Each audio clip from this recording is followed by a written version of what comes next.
Mes parents m'accusent d'avoir voulu coucher avec le mari de ma sœur, mais ils n'auraient jamais dû faire confiance aux paroles d'un menteur. Je n'aurais jamais pensé écrire cela un jour, et pourtant, me voilà, encore sous le choc des événements de ces derniers mois.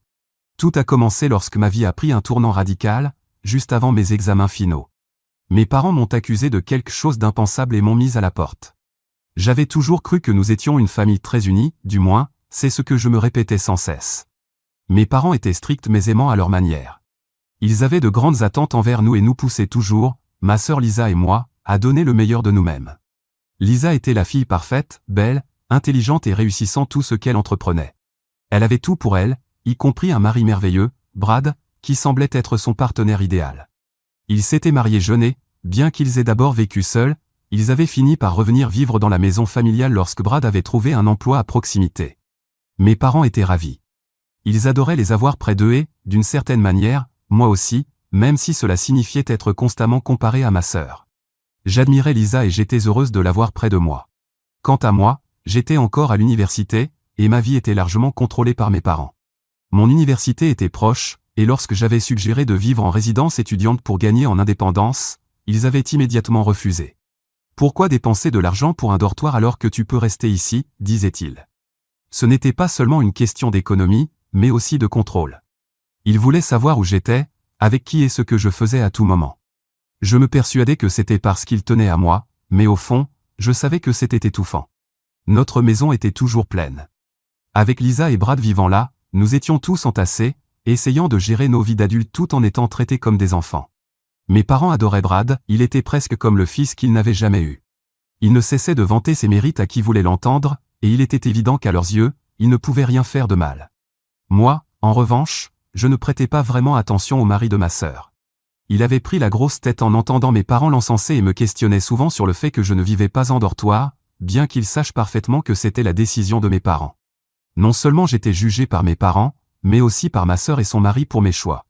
Pendant ce temps, j'essayais de jongler entre mes études, un emploi à temps partiel et une relation à distance avec mon petit ami, Marc, qui étudiait dans un autre état. Mes parents ne l'appréciaient pas. Tout comme ils m'avaient toujours comparé à Lisa, ils comparaient maintenant Marc à Brad. Ils ne le disaient pas directement, mais leur désapprobation se lisait dans leur indifférence chaque fois que je le mentionnais. Malgré les tensions, j'essayais de maintenir la paix. J'aidais à la maison, je cuisinais et j'évitais de déranger Lisa et Brad. Lisa et moi n'étions pas particulièrement proches, mais nous avions une relation cordiale. Elle était occupée par sa vie, et moi par mes études, donc nos interactions se limitaient à des conversations polies et aux rares dîners en famille. Mais tout a soudainement changé lorsque mes parents m'ont appelé au salon avec des expressions graves sur le visage. C'était juste avant mes examens finaux, et j'étais stressé et épuisé par mes révisions. Ils m'ont dit qu'ils avaient quelque chose d'important à me dire, et j'ai immédiatement senti un nœud dans mon estomac. Ils m'ont regardé avec déception et colère, affirmant qu'ils avaient trouvé des messages sur mon téléphone, des messages qui, selon eux, prouvaient que j'essayais de coucher avec Brad, le mari de ma sœur. J'étais complètement sous le choc. Ils m'ont montré ces prétendus messages, mais ce n'étaient pas des messages que j'avais envoyés. Mon nom apparaissait dessus, mais jamais je n'avais écrit à cet homme. J'ai essayé de leur expliquer que jamais, pas une seule seconde, je n'aurais pu voir Brad de cette façon. D'ailleurs, j'avais mon propre petit ami, que j'aimais profondément. Mais ils n'ont rien voulu entendre. Comme si toute la confiance bâtie au fil des années s'était évaporée en un instant. Ils m'ont accusé d'essayer de ruiner le mariage de Lisa et m'ont ordonné de quitter la maison immédiatement. Tout au long de cette conversation, j'ai supplié qu'on me laisse parler à Brad, mais apparemment, Brad était trop affecté pour me parler. N'ayant nulle part où aller, j'ai appelé mes grands-parents, désespérés et en pleurs. Je leur ai tout raconté, leur montrant que je n'avais aucun message compromettant, que je n'avais aucun intérêt pour Brad et que j'étais faussement accusé. Mes grands-parents, qui avaient toujours été bienveillants et compréhensifs, m'ont cru sans hésiter. Ils m'ont accueilli, m'ont offert un toit et m'ont soutenu dans la pire période de ma vie. Mais mon père était furieux. Il n'acceptait pas que je vive chez mes grands-parents, prétendant que je n'apprenais pas ma leçon. Un jour, alors que je n'étais pas là, il est allé chez eux et les a confrontés, les accusant de me gâter et de saper son autorité. Mon grand-père et ma grand-mère m'ont défendu, et la dispute s'est terminée par mon père qui est parti en jurant qu'il ne leur parlerait plus jamais. Cela m'a brisé le cœur de voir la famille se déchirer ainsi. Je me suis souvent senti coupable, me disant que si je n'avais pas cherché refuge chez mes grands-parents, rien de tout cela ne serait arrivé. Mais ensuite, l'impensable s'est produit, mon grand-père est décédé subitement. Ce fut un choc terrible, je n'avais jamais ressenti une douleur aussi intense. Mais ce qui m'a encore plus blessé, c'est que mes parents n'ont même pas assisté à ces funérailles. Je pouvais à peine tenir debout, essayant de gérer la situation avec l'aide de mon petit ami, Marc, tout en prenant soin de ma grand-mère, qui était complètement anéantie. Son mari était parti, et son propre fils l'avait abandonnée au moment où elle avait le plus besoin de sa famille. Quelques jours plus tard, sans prévenir, mes parents se sont présentés chez mes grands-parents. J'étais encore en deuil, et les voir n'a fait que raviver toute la colère et la douleur que j'essayais de réprimer. Je leur ai demandé pourquoi ils n'étaient pas venus aux funérailles, et ils ont répondu avec désinvolture qu'ils étaient en voyage. Mais je connaissais la vérité, ils étaient en vacances. Mon cousin avait vu leur publication sur Facebook et m'avait tout raconté, mais je suis restée silencieuse, retenant l'envie de les confronter. À ce moment-là, mon petit ami, Marc, qui était resté avec nous quelques jours pour m'aider, est sorti voir mes parents. Mon père a froidement demandé pourquoi il était là, comme si sa présence posait un problème. Cela m'a frappé en plein cœur. J'avais tout géré, l'organisation des funérailles, le soutien à ma grand-mère, la gestion de mon propre chagrin, pendant que mes parents étaient en vacances, ignorant leurs responsabilités. J'ai ressenti une montée de colère en regardant mon père, qui semblait totalement inconscient de la douleur qu'il avait causée. Je lui ai demandé s'il savait qui s'était occupé de toutes les démarches funéraires, qui avait veillé à ce que tout soit fait correctement, et qui avait été là pour ma grand-mère lorsqu'elle avait le plus besoin de sa famille. En tant que fils, c'était à lui de prendre ses responsabilités. Mais il était absent, me laissant ramasser les morceaux de notre famille brisée. Mon père n'a pas du tout aimé ça. Il m'a lancé un regard réprobateur, clairement offensé que j'ose le remettre en question, et m'a dit de surveiller mon ton, comme si j'étais encore la petite fille obéissante qu'il pouvait contrôler. Mais je n'étais plus cette personne. Puis, presque sans prévenir, son attitude a complètement changé. La colère dans ses yeux a disparu, remplacée par un calme inquiétant. Soudainement, il est devenu la personne la plus posée de la pièce, parlant doucement et affirmant qu'il n'était pas là pour se disputer.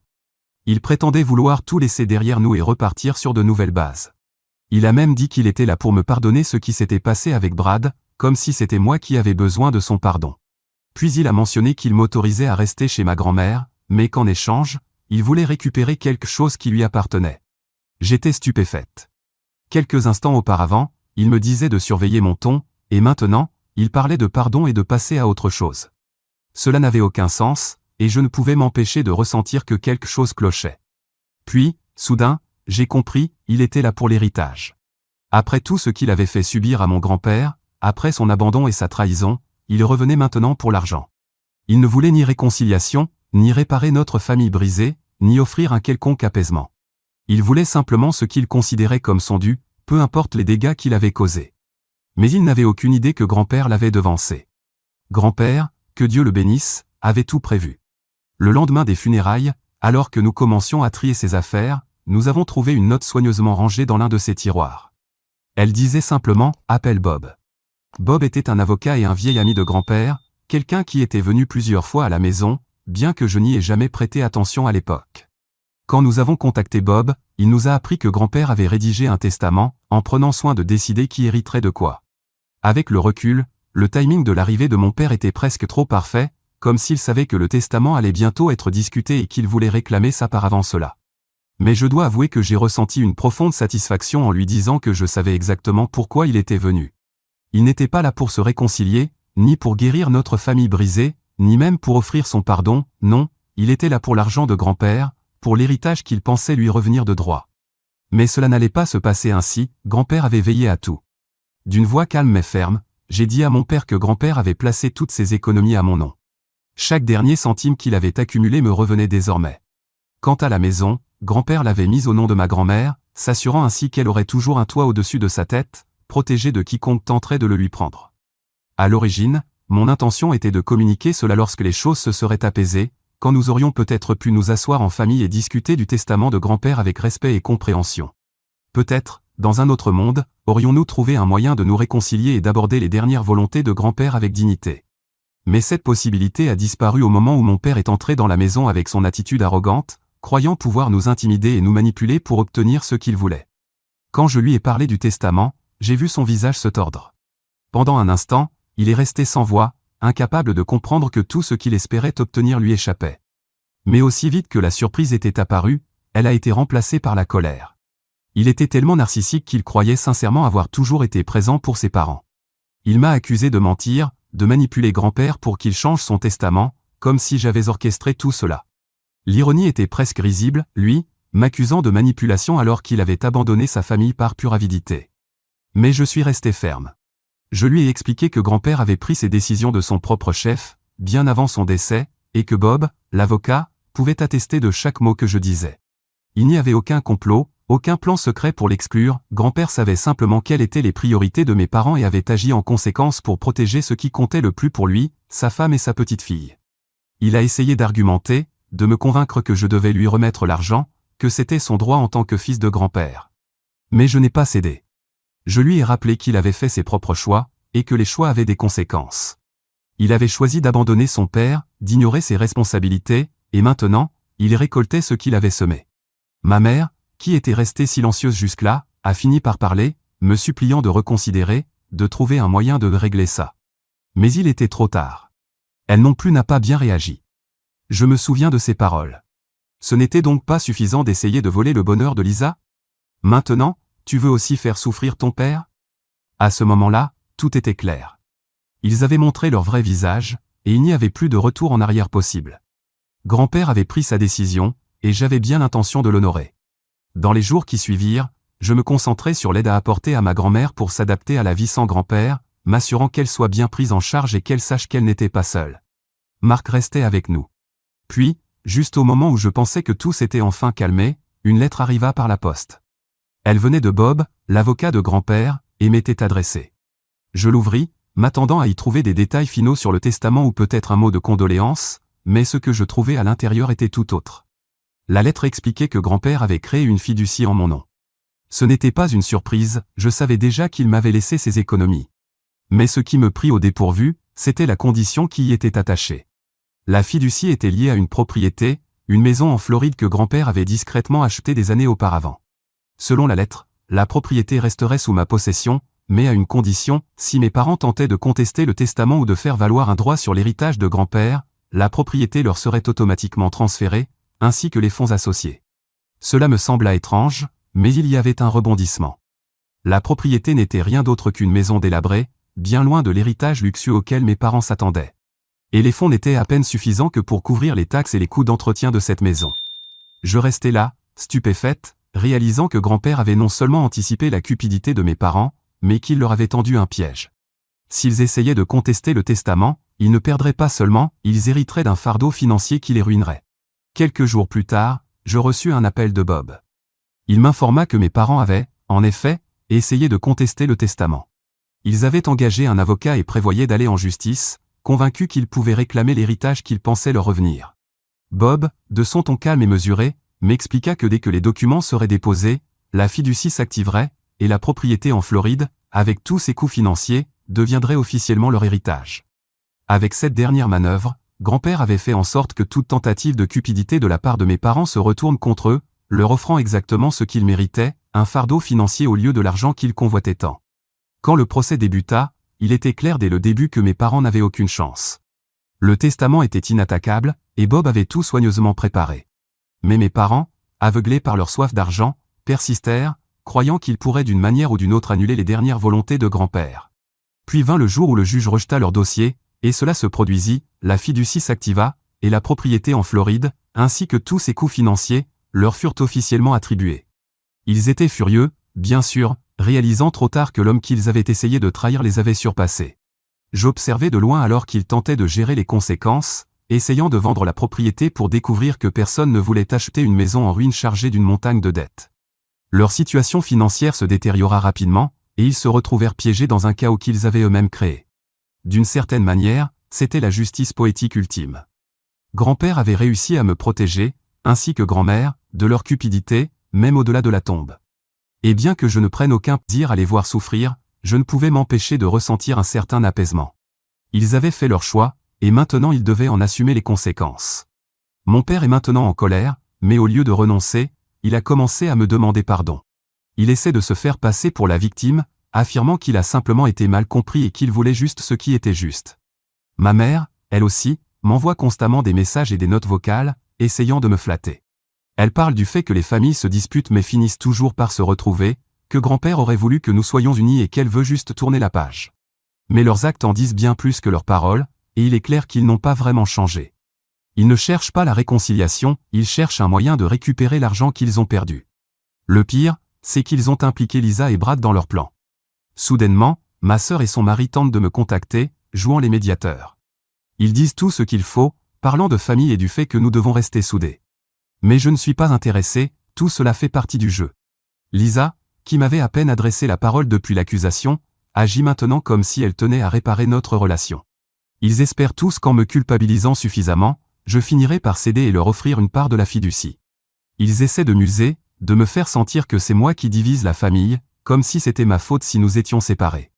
Mais la vérité, c'est qu'aucun de leurs messages ne m'affecte. En fait, je les trouve divertissants. J'attends toujours avec impatience le moment où ils arrivent, juste pour lire les absurdités qu'ils ont à dire.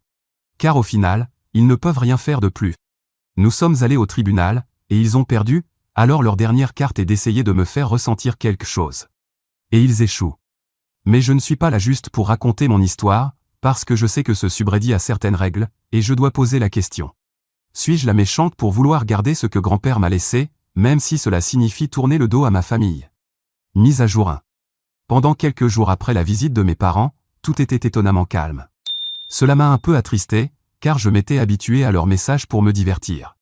Je m'étais dit qu'ils avaient finalement accepté la situation et décidé de passer à autre chose. Mais au fond, j'espérais encore qu'ils reviendraient avec quelque chose d'encore plus ridicule pour me faire rire. Bien sûr, juste au moment où je commençais à croire que le silence allait durer, j'ai reçu un email de mon père. Le ton du message était hilarant. Non seulement il était en colère, mais il était aussi rempli de ressentiment et d'un sentiment d'entitlement qui l'aveuglait. Il écrivait qu'il savait que tout l'argent de grand-père lui revenait de droit et que je n'étais rien de plus qu'une voleuse pour le garder. Il a continué en disant que j'étais censé être une personne décente et que je devais faire la bonne chose en lui remettant tout l'héritage. Puis, comme pour ajouter l'insulte à l'injure, il a encore mentionné Brad, affirmant que Brad me pardonnerait gracieusement ce que j'avais fait si je lui donnais l'argent. Mais si je ne le faisais pas, il m'a averti que je ferais face à de graves conséquences. Ce n'était plus seulement une question d'argent, mais de contrôle, de pouvoir et de son besoin de dominer tout le monde autour de lui, même si cela signifiait détruire sa propre fille dans le processus. Comme si cela ne suffisait pas, j'ai commencé à entendre des amis de la famille et des parents éloignés me dire que mes parents avaient commencé à répandre toutes sortes de rumeurs à mon sujet. Ils me traitaient de briseuse de ménage, insinuaient que j'avais essayé de détruire le mariage de Lisa et affirmaient que j'étais une sorte de manipulatrice avide d'argent. L'ironie dans tout ça? De quelle fortune parlait-il? Brad vivait chez ses beaux-parents parce que c'était moins cher. Je ne le jugeais pas pour ça avant, mais maintenant, si. Leur mensonge était hilarant car ils montraient jusqu'où ils étaient prêts à descendre. Ils essayaient de ruiner ma réputation, de me faire passer pour la méchante dans cette histoire tordue qu'ils avaient inventée. C'était comme s'ils espéraient que, s'ils répétaient leurs accusations assez de fois, les gens finiraient par les croire. Je savais que je ne pouvais pas affronter ça seul, ou plutôt, je n'en avais pas envie, alors j'ai sorti l'artillerie lourde. J'ai contacté Bob, l'avocat de grand-père, pour voir s'il y avait quelque chose à faire. Je lui ai envoyé un email pour lui expliquer tout ce qui se passait. Quand nous avons parlé, Bob était calme et rassurant, mais il ne m'a pas non plus caché la vérité. Il m'a expliqué que malheureusement, mon père pouvait essayer de porter l'affaire devant la justice. Légalement, il avait le droit de contester le testament, surtout s'il prétendait que grand-père avait été manipulé ou n'était pas en pleine possession de ses moyens lorsqu'il avait pris ses décisions. C'était un argument faible, mais suffisant pour nous entraîner dans une longue bataille juridique si mon père décidait d'aller jusqu'au bout. La bonne nouvelle, selon Bob, était que mon père n'avait pas grand-chose à faire valoir. Le testament de grand-père était solide, et nous avions de nombreuses preuves montrant qu'il était pleinement conscient et maître de ses choix lorsqu'il avait pris ses décisions. Même si mon père n'avait pas un dossier solide, le stress, les frais juridiques et la possibilité de voir encore plus de mensonges et de diffamations étaient suffisants pour me donner l'impression d'être piégé. Alors, me voilà, en train de me préparer à ce qui pourrait arriver. J'ai commencé à rassembler tous les documents et preuves dont je pourrais avoir besoin si cela devait aller au procès. J'ai aussi commencé à documenter chaque message, email et message vocal que mes parents m'envoient. Bob a dit que tout cela pourrait être important si nous devions prouver le harcèlement ou l'intention de me diffamer. Peut-être que tout ça n'est plus aussi drôle, mais je suis prête à leur faire face. Et quand je dis prête, je veux dire que je suis prête à les traîner dans la boue pour qu'ils voient de quoi je suis capable s'ils continuent à me harceler. Mise à jour 2. Ce qui s'est passé ces derniers jours était quelque chose que je ne m'attendais certainement pas à voir arriver. Lisa s'est présentée devant notre porte un matin, complètement à l'improviste. Je me suis préparé à une confrontation, prête à encaisser toutes les accusations qu'elle pourrait me lancer. Mais au lieu de la colère, j'ai vu une femme brisée. Elle avait l'air épuisée, les yeux rouges d'avoir pleuré. Avant que je puisse lui demander ce qui n'allait pas, elle a éclaté en sanglots, son corps tremblant alors qu'elle essayait de parler entre deux sanglots. Elle m'a raconté ce qui s'était passé. Brad, son mari, était censé être en voyage d'affaires. Lisa, voulant lui faire une surprise, a décidé de lui rendre visite sans prévenir. Mais quand elle est arrivée à l'hôtel, elle l'a trouvé avec une autre femme. Elle l'a confronté sur le champ, criant, exigeant des explications et lui demandant comment il avait pu lui faire ça. Dans le feu de l'action, elle lui a lancé toutes les accusations possibles, y compris celles qui avaient détruit notre famille. Elle lui a demandé s'il avait vraiment cru que j'essayais de le séduire. Et c'est là que Brad, tentant de sauver le peu de dignité qui lui restait, a finalement avoué la vérité. Ce n'était pas moi. Ça ne l'avait jamais été. Les messages que Lisa avait vus, ceux qui l'avaient poussé à m'accuser de vouloir voler son mari, provenaient en réalité d'une de ses nombreuses maîtresses. Il avait enregistré le numéro de cette femme sous mon nom pour éviter les soupçons. Quand Lisa m'a raconté ça, mon esprit s'est mis à tourner. Toute cette douleur, toute cette souffrance, tous ces dégâts causés par les mensonges d'un seul homme. Le fait que mes parents l'aient cru et se soient retournés contre moi, sans même envisager que je pouvais être innocente, me donnait l'impression qu'un couteau se tordait dans ma poitrine, encore une fois. Mais ce que Lisa m'a dit ensuite était encore plus déchirant. Après avoir découvert la trahison de Brad, elle était allée voir nos parents, espérant qu'ils la soutiendraient, qu'ils seraient là pour elle alors qu'elle essayait de surmonter la catastrophe qu'était devenue son mariage. Mais au lieu de la réconforter, ils lui ont dit qu'elle devait arranger les choses avec Brad. En fait, ils lui ont conseillé de lui pardonner, de laisser couler et d'aller de l'avant, comme si son infidélité n'était qu'un petit obstacle sur la route. Ils étaient plus préoccupés par leur gendre que par le bonheur de leur propre fille. J'étais furieuse que nos parents puissent être aussi insensibles, aussi aveugles à ce que leur fille traversait. Et la preuve en était dans leur désespoir, dans la manière dont ils la poussaient à rester dans un mariage toxique, juste pour garder cet homme inutile dans la famille. Ce n'était pas si différent de ce que j'avais vécu, être rejeté juste pour qu'ils puissent préserver leur relation avec lui. Lisa n'a cessé de s'excuser, me disant qu'elle était désolée pour tout, de ne pas m'avoir cru, d'avoir laissé Brad et nos parents la manipuler. Elle m'a dit qu'elle ne savait plus vers qui se tourner, qu'elle ne savait plus quoi faire. Elle se sentait piégée, seule et complètement perdue. Je ne savais pas quoi lui dire. Je n'avais pas de mots pour elle, parce qu'elle était ma sœur, et elle avait choisi de croire quelqu'un d'autre. Il n'y avait plus grand-chose que je pouvais faire pour elle à ce stade. Se sentir seule et perdue, c'est exactement ce que j'avais ressenti, et maintenant, c'était son tour de vivre la même chose. Si elle m'avait soutenu, ou au moins écouté, peut-être qu'elle aurait découvert l'infidélité de son mari plus tôt et qu'elle n'aurait pas perdu une sœur. Alors, il n'y a pas grand-chose que je puisse faire pour elle maintenant. Et quant à nos parents? Je ne sais pas ce qu'il adviendra maintenant que la vérité sur Brad est sortie. Je me demande s'ils changeront d'attitude, maintenant que toute leur manipulation reposait sur ce mensonge. On verra bien ce qui se passera ensuite. Mise à jour 3. Les choses ont commencé à se calmer. Lisa a entamé une procédure de divorce pour se débarrasser de Brad. Cela ne répare pas notre relation, mais c'était ce qu'elle devait faire. D'un point de vue positif, mes parents ont enfin fait ce qu'ils auraient dû faire depuis longtemps, ils ont mis Brad à la porte. Il ne vit plus chez eux, et honnêtement, c'est un soulagement. C'est frustrant qu'il leur ait fallu autant de temps pour voir la vérité, mais au moins, c'est enfin arrivé. Dans un tournant surprenant, mon père est allé voir grand-mère et s'est excusé pour tout, son absence aux funérailles de grand-père, la façon dont il m'a traité et les tensions qu'il a causées entre nous tous. Il a assuré à grand-mère qu'il voulait réparer ses erreurs et essayer de rattraper le mal qu'il avait fait. Grand-mère, cependant, est restée ferme. Elle lui a rappelé que, bien que son excuse soit bienvenue, cela ne changeait rien au fait qu'il ne recevrait ni argent ni la maison. Ce qui m'a le plus surpris, c'est que mon père a accepté cela sans protester. Cela ressemblait à une petite victoire, même si j'ai encore des doutes sur ses véritables intentions. Il y a à peine un jour, grand-mère a mentionné quelque chose d'important. Elle m'a confié qu'elle voulait s'assurer que son testament était bien en ordre. Elle ne l'a pas encore annoncé au reste de la famille, mais elle m'a révélé qu'elle comptait léguer la maison à Lisa. Je ne sais pas trop ce que j'en pense, mais après tout, c'est sa maison, et elle peut en faire ce qu'elle veut. En repensant à tout ce qui s'est passé, cela m'a fait reconsidérer ce que signifie vraiment la famille. Ce n'est pas seulement une question de lien de sang ou de tradition, mais plutôt des personnes qui restent à vos côtés quand tout va mal, celles qui croient en vous-même lorsque d'autres ne le font pas. Ma relation avec mes parents ne sera peut-être plus jamais la même, mais ça me convient. J'ai grand-mère et le soutien de ceux qui tiennent vraiment à moi. Alors, Reddit, ceci pourrait bien être la dernière mise à jour. Tout est loin d'être parfait, mais chacun d'entre nous trouve son chemin. Je ne sais pas ce qu'il adviendra de Lisa et de mes parents, ni s'ils réussiront à véritablement changer, mais je n'ai pas l'intention de le découvrir moi-même. Mise à jour 4. Pour commencer, mon père essaie de gérer le chaos que représente la propriété en Floride. Bien sûr, sa façon de régler le problème était pour le moins particulière. Avec une montagne de dettes et une maison en état de délabrement total, il a décidé de s'y rendre pour constater l'ampleur des dégâts par lui-même. La solution logique aurait été de trouver un moyen raisonnable de se débarrasser de la propriété après avoir vu le désastre de ses propres yeux. Mais au lieu de cela, les choses ont pris une tournure complètement absurde. Apparemment, en arrivant en Floride et en voyant l'état désastreux de la maison, la situation était encore pire que ce qu'il avait imaginé. Je ne sais pas ce qui lui est passé par la tête, mais ce qu'il a fait ensuite était, franchement, un acte de pure frustration ou de stupidité, selon la façon dont on voit les choses. Ce soir-là, après être allé boire dans un bar local, il a décidé que son grand plan était de foncer en voiture dans la maison. Oui, vous avez bien lu.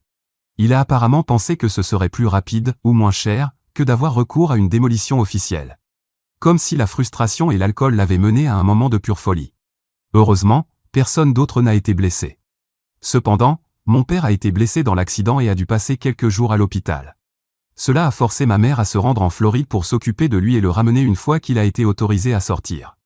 Il semble qu'il ait pris conscience de la réalité de la propriété et de son état seulement quand il était trop tard, ce qui ne me surprend pas, étant donné que son obsession pour l'héritage l'a complètement aveuglé à l'époque, le poussant à signer sans même se poser de questions sur ce qu'il recevait. Cela prouve simplement que la cupidité peut vraiment rendre aveugle. D'un autre côté, pour ceux qui se demandent, ma sœur a finalisé son divorce. Quant à son ex-mari Brad, honnêtement, je n'ai aucune idée d'où il est maintenant. Probablement en train de continuer à être le même manipulateur égoïste qu'il a toujours été. En résumé, voilà à quoi ressemble ma vie ces derniers temps.